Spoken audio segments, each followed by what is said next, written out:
الحمدللہ رب العالمین والصلاة والسلام علی محمد الامین بسم اللہ الرحمن الرحیم۔ ہم قرآن کیوں پڑھیں؟ قرآن پر اپنا وقت اور انرجی کیوں لگائیں؟ اس کی 3 وجوہات ہیں۔ نمبر 1، ہمارے عقائد و نظریات اور اعمال کی بنیاد اسی کتاب کی تعلیمات پر مشتمل ہیں، تو ہم کو اس کا براہ راست فرسٹ ہینڈ علم ہونا چاہیے۔ سیکنڈ، انٹلیکچول کیوریوسٹی، دانشورانہ تجسس کی ایک کتاب جس کا دعویٰ ہے کہ وہ خدا کا کلام ہے، اور یہ دعویٰ کوئی عارضی یا ٹیمپرری نہیں ہے۔ ہزاروں سالوں سے یہ دعویٰ زندہ ہے، اور دنیا کی 1/4 آبادی، جس میں ہر قوم، ہر ریس، نسل، ہر کلر، ہر ایج، ہر کلاس، امیر غریب، بادشاہ غلام، خاص و عام، مرد و عورت، سب شامل ہیں۔ تو اس کتاب کے بارے میں جاننا ایک فطری بات ہے۔ تیسرا جو سب سے اہم ہے وہ آپ کے سامنے ہے، اور ویسے بھی ایک جانکار مسلم ہونا ایک غیر جانکار مسلم ہونے سے بہتر ہے۔ It is better to be educated than to be uneducated۔ قرآن کیسے پڑھیں؟ میرا مقدمہ یہ ہے کہ اگر اللہ سبحانہ و تعالیٰ نے کسی چیز کے اندر کچھ فوائد، بینیفٹس رکھے ہیں، اور آپ ان فوائد کو نہیں جانتے، تو بھی اگر آپ اس کو جوں کا توں استعمال کریں تو آپ کو وہ فوائد اس استعمال کے موقع و محل کے حساب سے ملیں گے۔ مگر اگر آپ کو ان فوائد کی گہری جانکاری ہے، فوائد یا بینیفٹس کی لمبی لسٹ آپ کے علم میں ہے، تو آپ اس چیز کے استعمال کا دائرہ بڑھا سکتے ہیں، اور دوسرے بہت سے فوائد کا فائدہ اٹھا سکتے ہیں۔ مثلا شہد کے اندر اللہ سبحانہ و تعالیٰ نے کچھ فوائد رکھے ہیں۔ اگر ایک انسان اس سے ناواقف ہے، مگر اگر وہ اعتدال سے اسے کھاتا ہے، تو شہد کے کچھ شفائی اور نیوٹریشس غذائی فوائد اس کو مل جائیں گے۔ مگر اگر انسان شہد کے بارے میں گہری جانکاری حاصل کرے،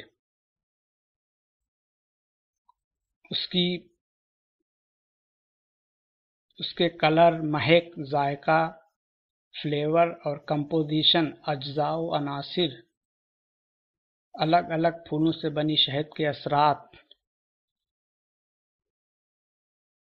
کیمیکل ریسرچ، کیمیائی تحقیق وغیرہ کر کے اس کے بارے میں جانکاری حاصل کرے، تو انسان کو پتہ چلتا ہے کہ اس کا استعمال اور کہاں کہاں اور کن کن حالات میں ہو سکتا ہے۔ فوائد کی لمبی لسٹ اور کن حالات میں ان کا استعمال کرنا ہی بہتر ہے معلوم ہوتا ہے۔ مثلا شہد پر کیمیکل ریسرچ یا کیمیائی تحقیق کرنے والوں نے پایا کہ یہ اینٹی بیکٹیریل خصوصیات رکھتی ہے، جو کہ ماڈرن فارماسیوٹیکل اینٹی بایوٹک سے بہت ہی اعلیٰ ہے۔ یہ جلنے اور زخموں کے لیے بھی فائدہ مند ہے۔ ڈائبٹیز، السر، معدے کے امراض، گیسٹرو انٹسٹائنل ڈس آرڈرز، دل کے امراض اور کینسر، اور شعبۂ اطفال پیڈیاٹرکس میں اس کا بہت اسکوپ ہے۔ شہد کی مکھی کے دوسرے پروڈکٹس، رائل جیلی، شہد کی مکھی کا زہر بھی بہت سی دواؤں میں استعمال ہوتا ہے۔ تحقیق کرنے والوں کو یہ بھی پتہ چلا کہ دتورا اسپیسیز کے پھولوں سے بنی شہد انسان کے لیے نقصان دہ ہے، یا ترکی کے روڈوڈینڈرون پھولوں سے بنی میڈ ہنی بھی نقصان دہ ہے، جس کا علم رکھنے والے کمانڈروں نے اپنی دشمن فوج پر بایولوجیکل ویپن کی طرح استعمال کیا، جن کا قدیم تاریخ میں ہسٹری میں ذکر ملتا ہے۔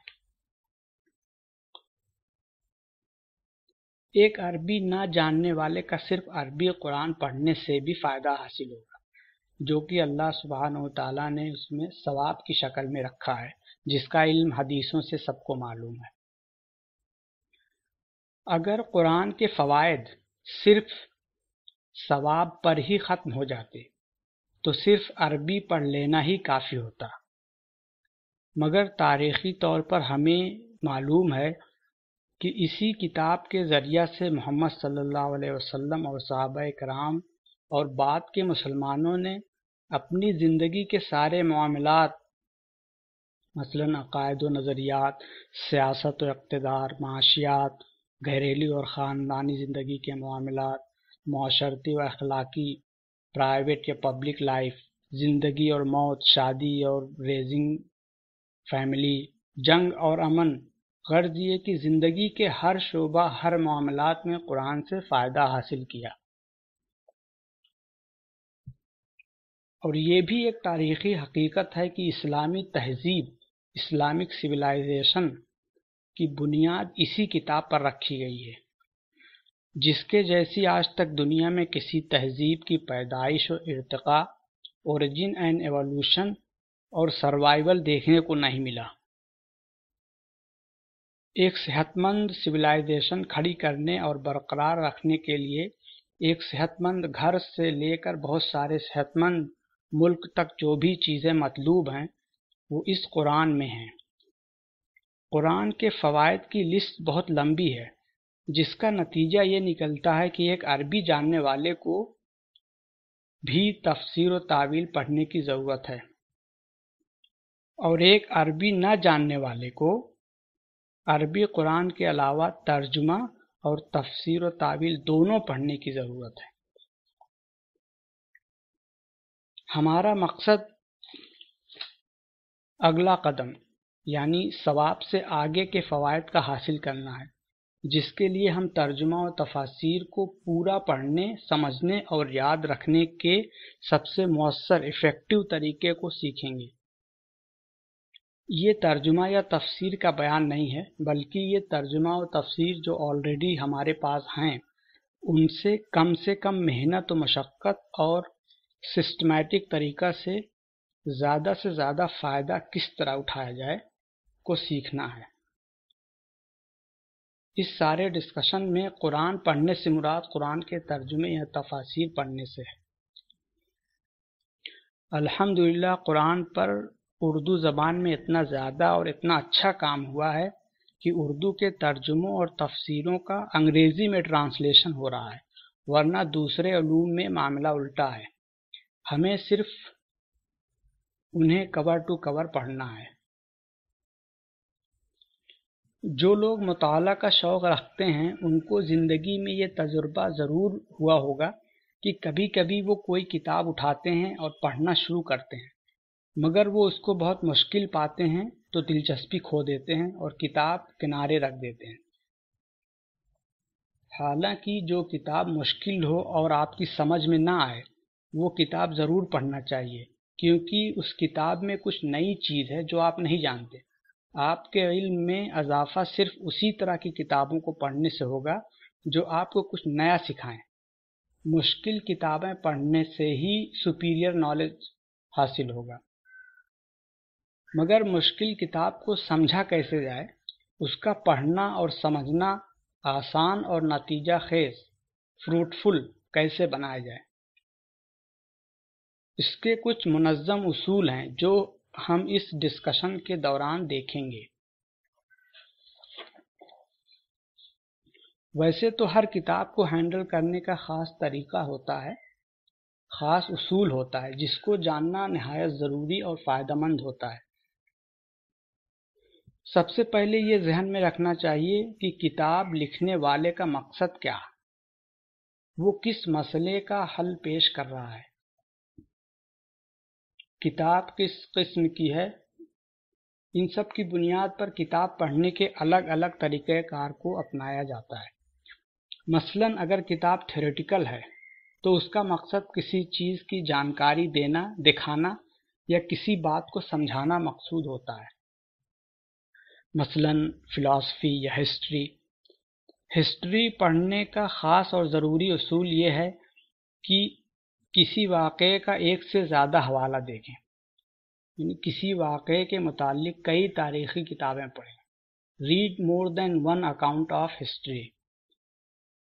اور صرف کیا ہوا نہیں بلکہ یہ بھی دیکھیں کہ لوگوں کا برتاؤ کیسا رہا، اور اب اسی حالت میں آج لوگوں کا برتاؤ کیسا ہے. اور یہ بھی دیکھیں کہ کوئی خاص جملہ تو نہیں استعمال ہوا، کیونکہ خاص جملے خاص قسم کا احساس پیدا کرتے ہیں. مثلا گھر واپسی، جو کہ آج کل سرخیوں میں ہے، بعد میں پڑھنے والے شاید آسانی سے اسے نہ سمجھ سکیں، وغیرہ وغیرہ. اسی طرح اگر کتاب پریکٹیکل ہے تو اس کا مقصود یہ ہے کہ کوئی چیز کیسے کام کرتی ہے یا کسی کو کیسے کام کرنا چاہیے. اس کا مقصد صرف جانکاری یا ہدایت دینا یا کسی بات کو سمجھانا ہی مقصود نہیں ہوتا، بلکہ مخاطب کا عمل بھی درکار ہوتا ہے.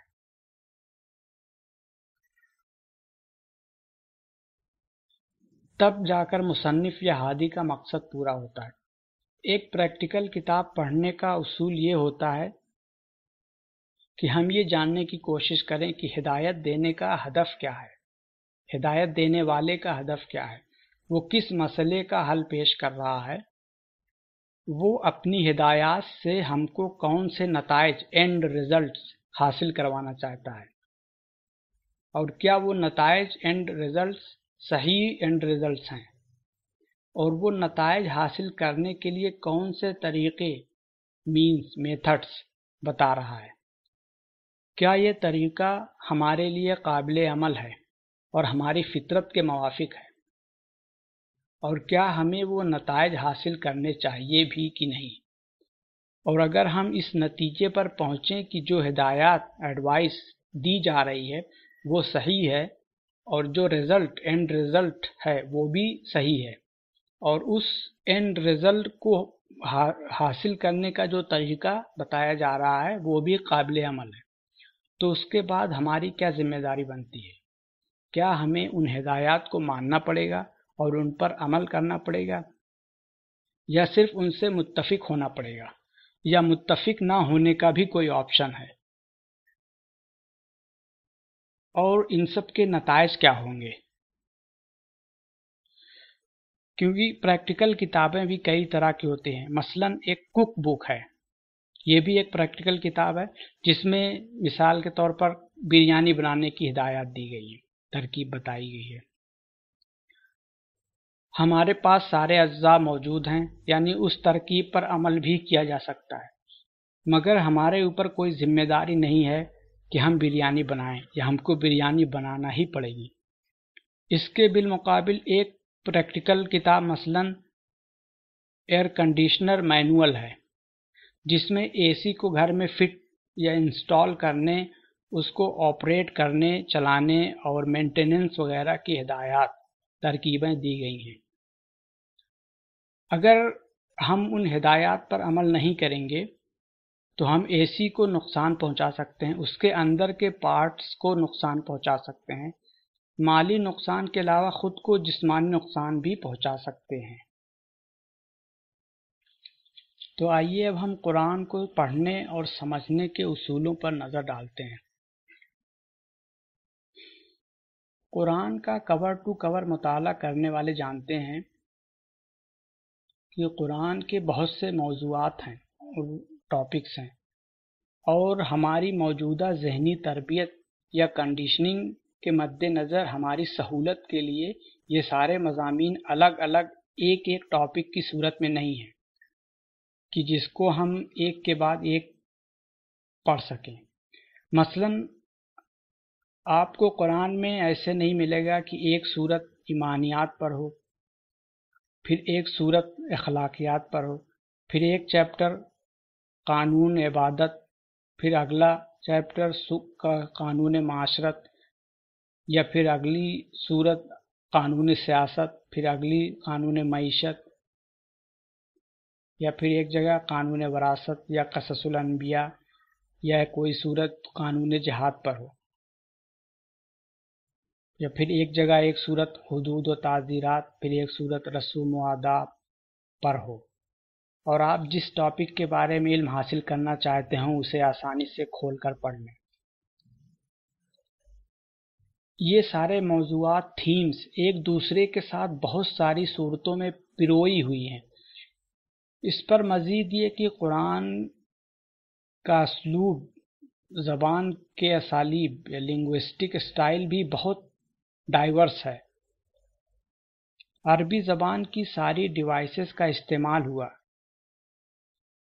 اور بہت ویوڈ امیجری منظر کشی کی گئی ہے، مثالیں، قسمیں، ڈائیلاگ، خدا کا ڈائریکٹ خطاب، دعائیں، پروفیسی، پیشن گوئیاں وغیرہ وغیرہ ٹاپکس بہت ساری صورتوں میں ایک ساتھ پروئے ہوئے ہیں۔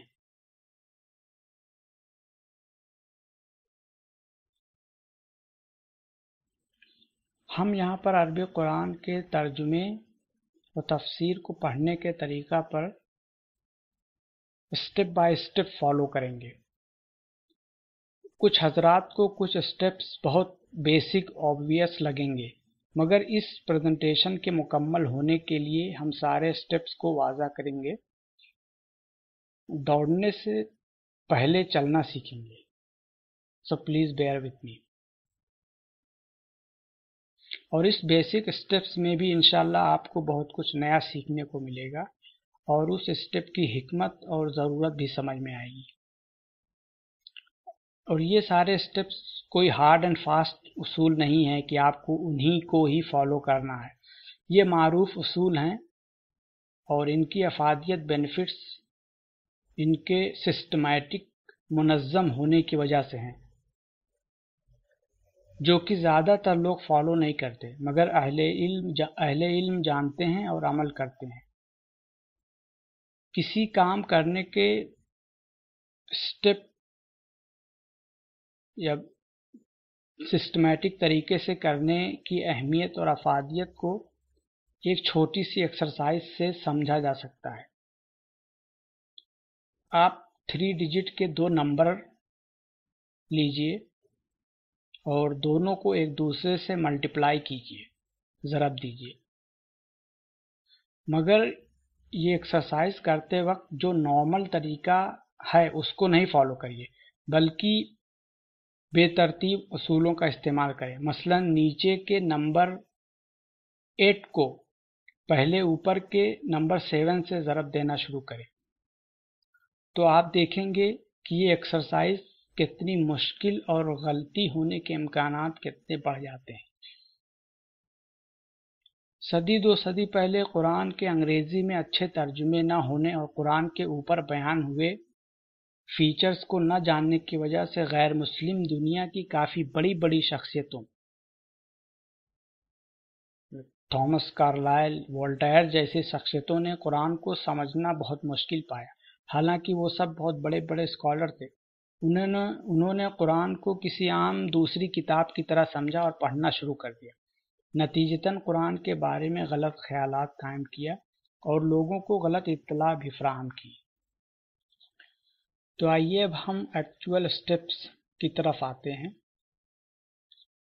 سب سے پہلا اسٹیپ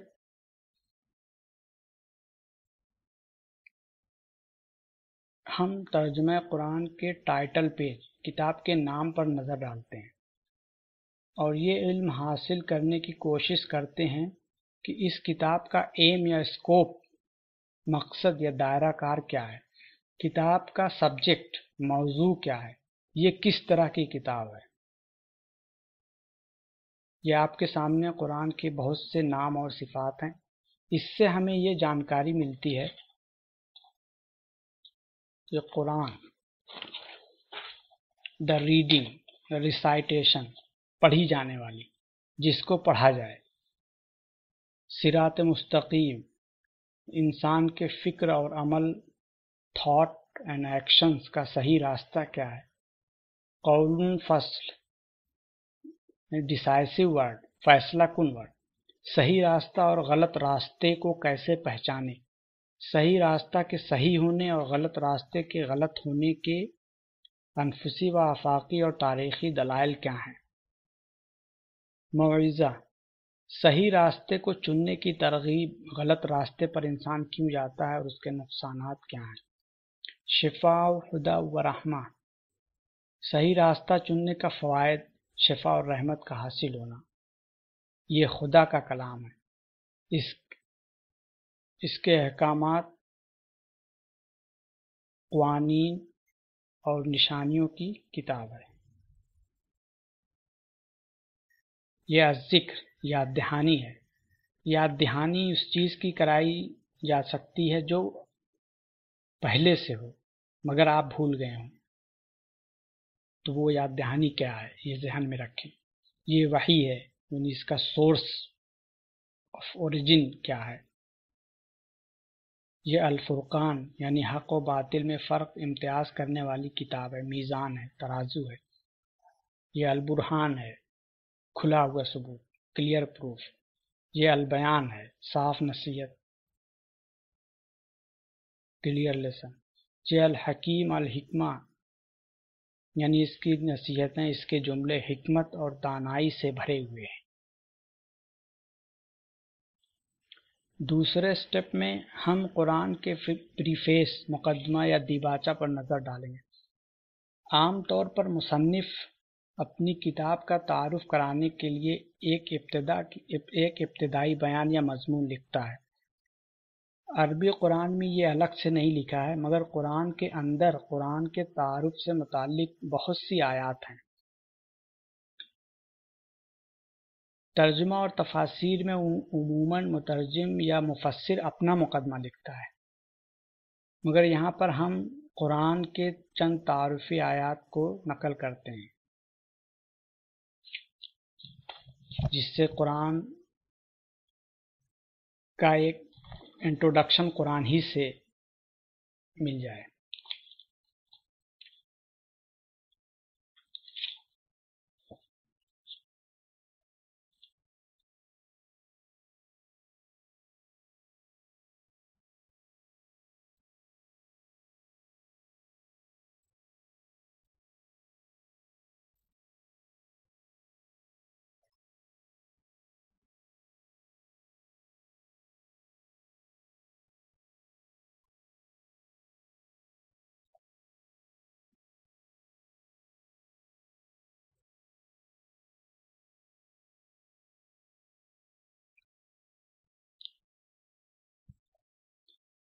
اس کے بعد ہم فہرست، ٹیبل آف کانٹینٹ دیکھیں گے۔ جس طرح کسی نئی جگہ جانے کے لیے اس ایریا کا نقشہ مدد دیتا ہے، اسی طرح فہرست سے کتاب کا ایک جنرل سینس ملتا ہے، اس کا اسٹرکچر، ڈھانچہ سمجھ میں آتا ہے۔ ہم دیکھ رہے ہیں کہ قرآن 114 سورتوں پر مشتمل ہے، اور فہرست سے سورتوں کا کسی دوسری سورت سے باہری تعلق، ایکسٹرنل لنک نہیں دکھ رہا ہے، جس سے کئی سوالات ذہن میں آ سکتے ہیں۔ مثلا کیا ہر سورت اپنے آپ میں ایک مکمل سورت ہے؟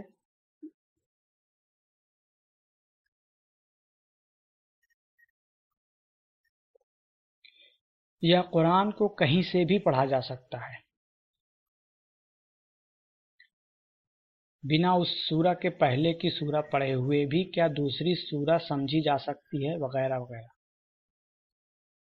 مثلا میتھ میں بنا ایڈیشن، جوڑ کا چیپٹر پڑھے کوئی ملٹیپلیکیشن، ضرب کا چیپٹر نہیں سیکھ سکتا۔ اسی طرح سبسٹریکشن یا مائنس یا گھٹانے کا چیپٹر سیکھنے سے پہلے ڈویژن، تقسیم نہیں سیکھ سکتا۔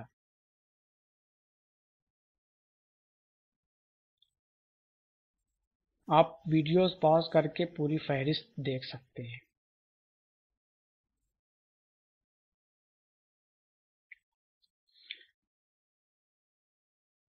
ہمارا اگلا قدم ہوگا اینی گیس؟ اب ہم انڈیکس پر نظر ڈالیں گے۔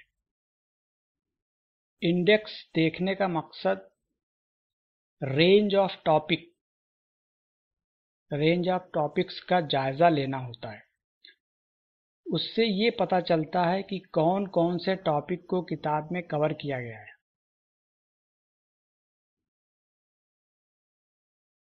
پھر جو ٹاپک آپ کو متوجہ کرے اس کے بارے میں قرآن کے اندر جا کر دیکھیں، اس سے آپ کے اندر سے قرآن پڑھنے کی خواہش پیدا ہوگی۔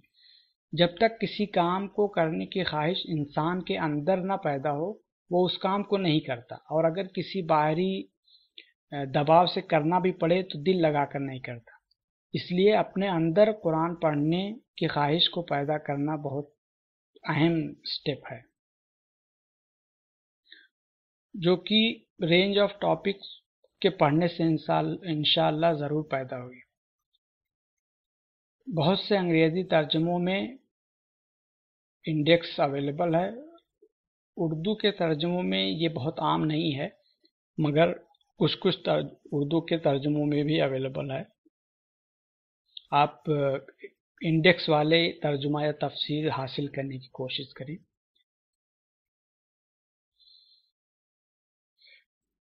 اور اس میں سب سے نتیجہ خیز ایکسرسائز یہ ہے کہ آپ رینج آف ٹاپکس کی ایک لسٹ بنائیں، اپنے ذہن میں ایک لسٹ بنائیں، جس کی ایک مثال آپ کے سامنے ہے۔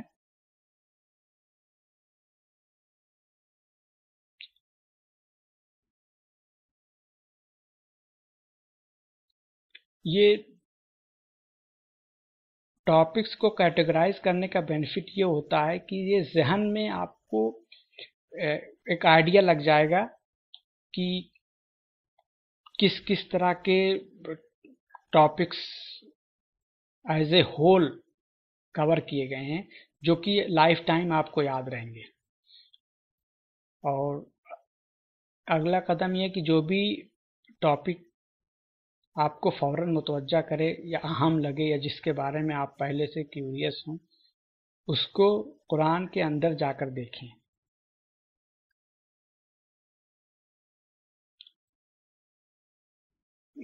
بس ایک مثال آپ کے سامنے ہے، میں نے قرآن کے مطالعہ کے دوران کہیں پر دیکھا کہ 10 کمانڈمنٹ اور پھر آیت نمبر، تو اس کو اندر میں نے جا کے دیکھا۔ اسی طرح آپ کو جو بھی دوسرے ٹاپکس اہم لگیں یا جس میں آپ کو دلچسپی ہو اس کو جا کر دیکھیں۔ اور یہ ڈویژن میں نے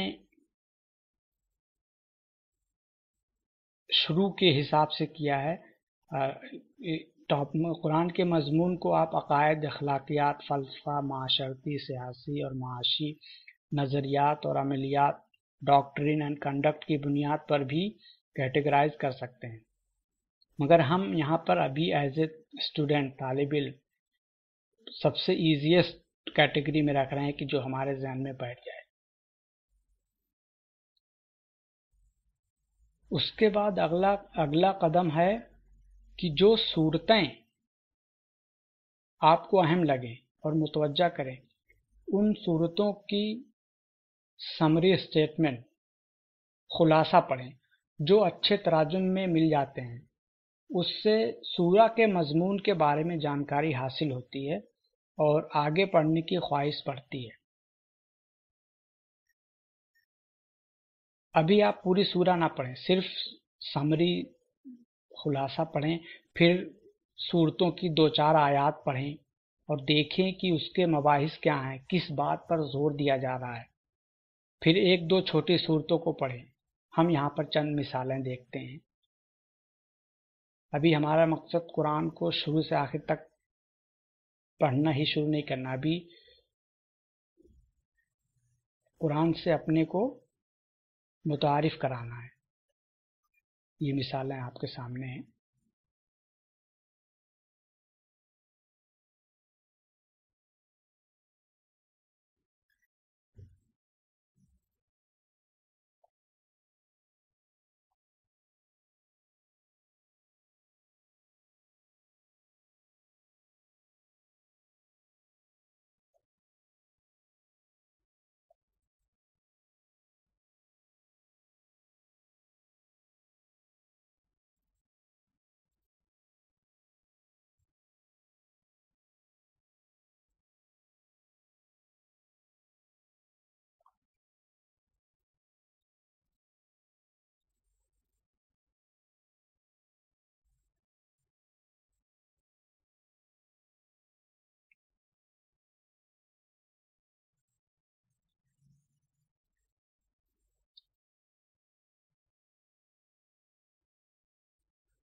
اوکے، یہ تھا قرآن کو سمجھنے کا پہلا لیول۔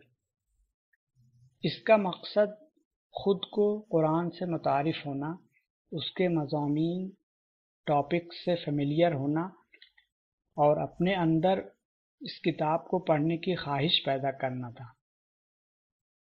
لیول 1 مین کورس سے پہلے بھوک بڑھانے کے لیے کھائے جانے والے ڈیزرٹ کی طرح ہوتا ہے، یا علم کے سمندر میں موتی نکالنے کے لیے غوطہ لگانے کے مناسب طریقہ کار کو سیکھنا تھا۔ انشاءاللہ ہم لیول 2 میں قرآن کو کور سے کور پڑھنے کے اصولوں پر روشنی ڈالیں گے۔ السلام علیکم ورحمۃ اللہ وبرکاتہ۔